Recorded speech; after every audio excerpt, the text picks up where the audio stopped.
Lords, آج کا پہلا سوال جو ہے وہ ملتان سے تحسین احمد صاحب نے بھیجا ہے۔ یہ ایک بہت ہی شرارتی قسم کا سوال ہے اور عجیب بات ہے، میں خود اس بات کا گواہ ہوں۔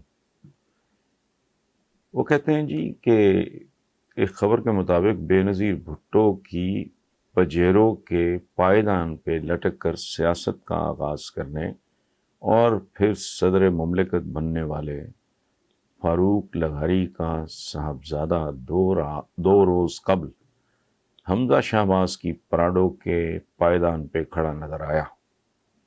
سوچ اور نظریے کی اس تبدیلی پر آپ کیا کہیں گے؟ تحسین صاحب، پہلی بات تو یہ ہے کہ اس میں نہ کوئی سوچ والی بات ہے نہ کوئی تبدیلی والی بات ہے، چونکہ تبدیلی تو کوئی نہیں، بقول آپ کے جو والد صاحب نے کیا وہی برخوردار کہہ رہا ہے، اور فرق ہے کوئی نہیں۔ پاکستان کی پولیٹیکل پارٹیز میں بنیادی طور پہ کوئی فرق نہیں ہے۔ ایک فیوڈلز کو ریپرزینٹ کرتی ہے، جاگیرداروں کو، پیپلز پارٹی کا ایک خاص، ایک جو ہے وہ شہری so called business community, business class ہے۔ نون لیگ اس کے نمائندہ کے طور پہ ابھری۔ اب تیسری جو فورس آئی ہے، پی ٹی آئی، وہ ایک مکسچر ہے، ایک کاکٹیل ہے، حلیم ہے مختلف طرح کے طبقات کا۔ سو بیسیکلی فرق نہیں ہے، حتیٰ کہ پائیدان بھی ایک ہے۔ لیکن ایک دو باتیں میں ایڈ کر دوں۔ اس نوجوان کو، میں اب تو نوجوان نہیں رہ گیا، میں ملا ہوں ایک دو بار۔ فاروق لغاری صاحب کے ساتھ میرا بہت اچھا تعلق تھا، اور ایک بات آپ یاد رکھیں، بات آپ کی درست ہے، یہ پائیدان سے پائیدان تک کا سفر ہے، اس میں کوئی شک نہیں۔ بٹ ایک دو چیزیں مرحوم کے بارے میں آپ کو بتاؤں۔ پہلی بات یہ ہے کہ بے نظیر بھٹو فاروق لغاری صاحب کو فاروق بھائی کہا کرتی تھی، اور بہت کم لوگ ہیں، بہت ہی کم لوگ۔ ایک پچھلے دنوں ڈیتھ ہوئی ہے جو ہائی کمشنر رہے ہیں انگلینڈ میں، شمس الحسن، ان کو واجد شمس الحسن ان کا نام تھا، ان کو بھی بے نظیر واجد بھائی کہتی تھی۔ اور دوسری بات یہ ہے کہ لٹک کر سیاست کا آغاز نہیں کیا تھا فاروق لغاری صاحب کی بہت پرانی ایسوسیشن بھٹو صاحب سے بھی تھی، اور وہ بھٹو صاحب کے زمانے سے پیپلز پارٹی کے ساتھ وابستگی تھی ان کی۔ سو یہ کہنا زیادتی ہوگی۔ دوسری بات یہ ہے کہ فاروق لغاری ٹپیکل ایک فیوڈل تھے، لیکن وہ ایک پڑھے لکھے آدمی تھے، اور سب سے ان میں جو ڈفرینٹ بات تھی، وہ انتہائی عبادت گزار آدمی تھے۔ وہ تہجد بھی پڑھا کرتے تھے، انتہائی پاکیزہ آدمی، انتہائی باکردار آدمی۔ انہوں نے زندگی میں کوئی ہیرا پھیری، اونچ نیچ، کسی قسم کی کوئی کرپشن انہوں نے نہیں کی، اور یہ وہی فاروق لغاری ہیں جنہوں نے بی بی کی گورنمنٹ کو ٹاپل کیا، جس کی بنیادی وجہ تھے آصف زرداری۔ لیکن بہرحال بات آپ کی ٹھیک ہے کہ ان کا کوئی دین ایمان، آپ نے سوچ اور نظریے کی بات کی ہے، پاکستان کے سیاستدان کے قریب سے بھی یہ پاور پلے ہے، اپورچنزم ہے، موقع پرستی ہے، ہر قیمت پہ اقتدار میں رہنے کا ایک رویہ ہے، اور ان کی ایک تاریخ ہوتی ہے جن کو ہم الیکٹیبلز کہتے ہیں۔ یہ کوئی الیکٹیبل ایسا مجھے بتائیں جس کی ٹانگیں تین ہوں، جس کی ایک آنکھ ماتھے پہ یا پیچھے ہو، قطعاً نہیں۔ لیکن چونکہ باپ دادا سے ان کا ایک سلسلہ چلا آ رہا ہے، وہ اپنے علاقے پہ گرفت قائم رکھنے کا، چودراہٹ کا اور فن خانی کا، ان میں سے بعد میں کچھ کرپٹ بھی ہو گئے۔ شروع میں یہ لوگ کرپٹ نہیں تھے، یہ اپنا عزت وقار کے لیے کام کرتے تھے، لیکن بعد میں ان کی اولادیں پٹڑی سے اتریں. جیسے بہت اعلیٰ انسان تھے نوابزادہ نصر اللہ نوابزادہ تھے، تو انہوں نے گھر پھونک تماشا دیکھا ساری زندگی، پھر بیٹوں نے کسریں پوچھریں نکالنے کی کوشش کی ہے.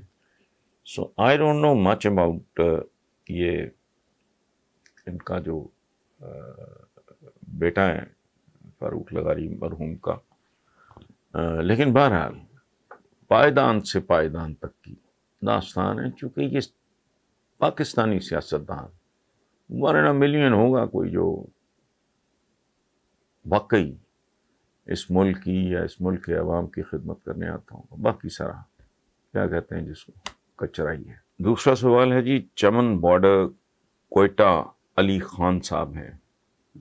وہ کہتے ہیں جی کہ حسن بھائی پاک امریکہ تعلقات امریکہ کے افغانستان سے انخلا کے بعد سرد مہری کا شکار ہیں. پاکستان اور امریکہ میں کسی قسم کا اعلیٰ سطحی رابطہ نہیں ہے، لیکن اب خبریں گردش کر رہی ہیں کہ بائیڈن انتظامیہ پاکستان سے اثر نو تعلقات بنانا چاہتی ہے، جس کی تازہ ترین مثال امریکن جو نائب وزیر خارجہ کا دو روزہ دورہ پاکستان ہے. تو میرا آپ سے سوال ہے کہ تعلقات میں موجودہ سرد مہری یا کشیدگی کا پاکستان یا امریکہ کو فائدہ پہنچ سکتا ہے؟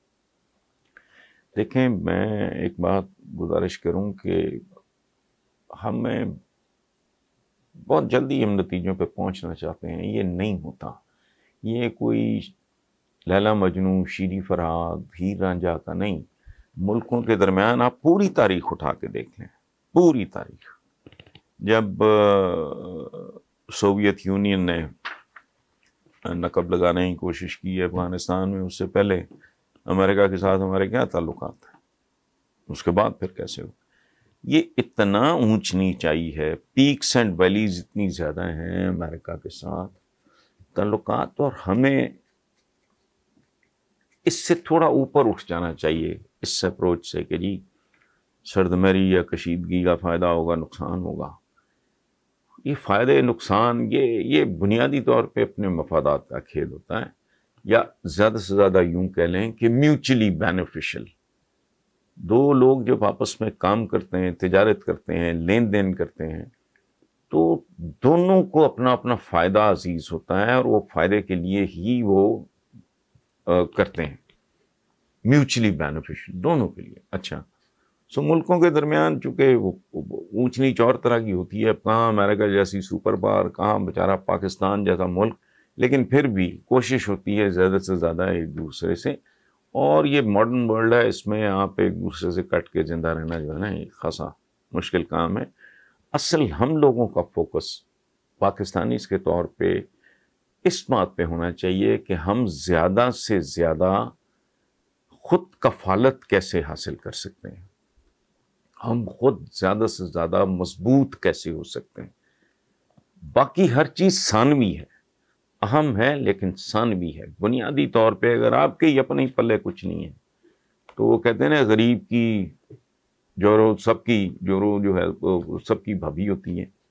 تو اس لیے یہ سوچ کہ کسی کے ساتھ کیا ہوگا، ایک حسین حقانی کی کتاب ہے، یہ نہیں دیکھنا چاہیے کہ بندہ کون ہے، آپ کو پسند ہے نہیں ہے، دیکھنا ہی ہے اس نے کیا. وہ بڑی زبردست کتاب ہے، اس کا تعلق ہے پاکستان امریکہ کے. میں کوشش کر رہا تھا کہ مجھے کہیں سے مل جائے تو میں بھی آپ کو دکھا دوں پاکستان اور امریکہ کے تعلقات کی تاریخ پہ. اس سے اچھی کتاب شاید ہی میں نے تو کم از کم نہیں پڑھی، اور بہت ریسرچ کر کے محنت کر کے لکھی گئی ہے، قدم قدم پہ حوالے موجود ہیں، تو اس کو آپ پڑھ لیں. یہ جو وہمیں ہیں نا ہمارے اور امریکہ کے تعلقات کے درمیان، سارے رفع ہو جائیں گے، اور یہ نارمل بات ہے. ابھی یہ رومانس چل رہا ہے جو چین والا پاکستان کے ساتھ، اللہ کرے اس کو نظر نہ لگے، لیکن الٹیمیٹلی مطیع اللہ ہیں جی قصور سے. وہ کہتے ہیں جی کہ لاہور میں ایک نہایت شرمناک واقعہ پیش آیا جس میں ایک وکیل نے مقدمے کی کاپی تاخیر سے ملنے پہ عدالتی دفتر کے سارے شیشے توڑ ڈالے، گالی گلوچ بھی کرتا رہا. یہ کس طرح کی بدماشی ہے؟ کالے کوٹ کو بدنام کرنے والے مٹھی بھر افراد کس جارحانہ رویے آپ کا کیا تبصرہ ہے؟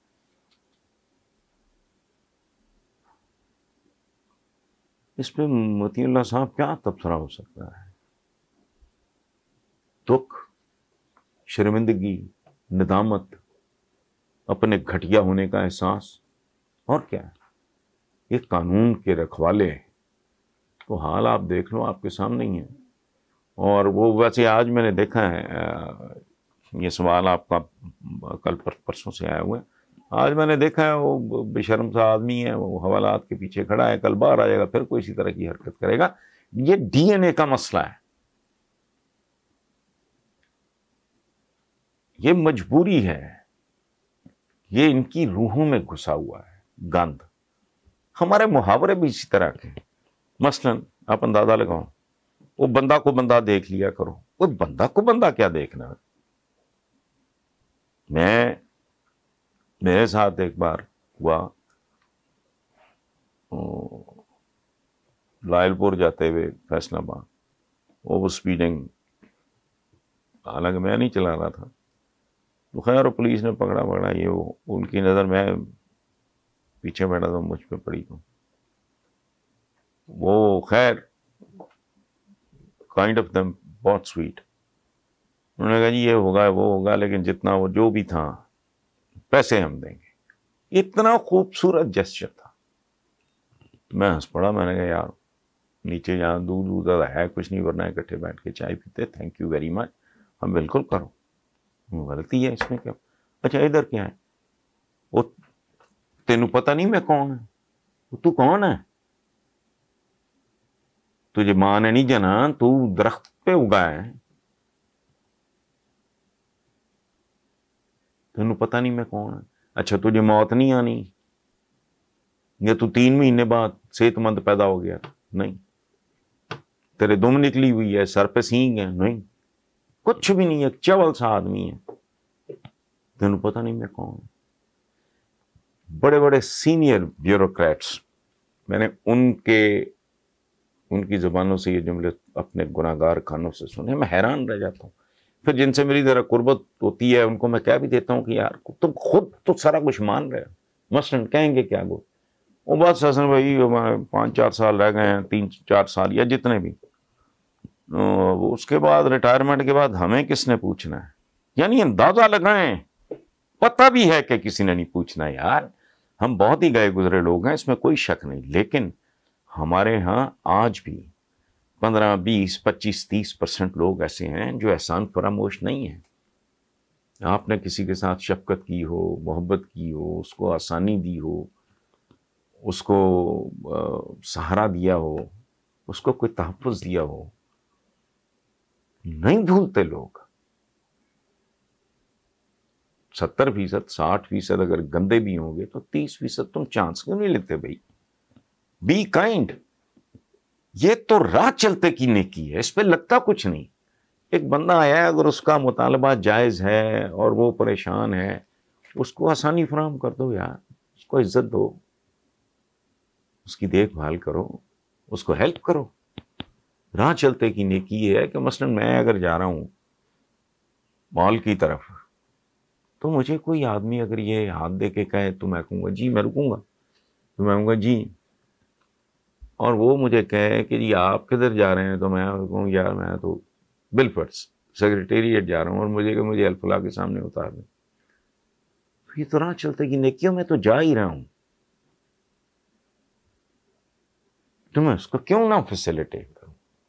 ہاں میں چونکہ بہت اچھا آدمی نہیں ہوں، اگر وہ مجھے کہے ڈیفینس چھوڑ دیں تو میں کہوں گا بھائی میں نے تو پہنچنا ہے وہاں، میری مجبوری۔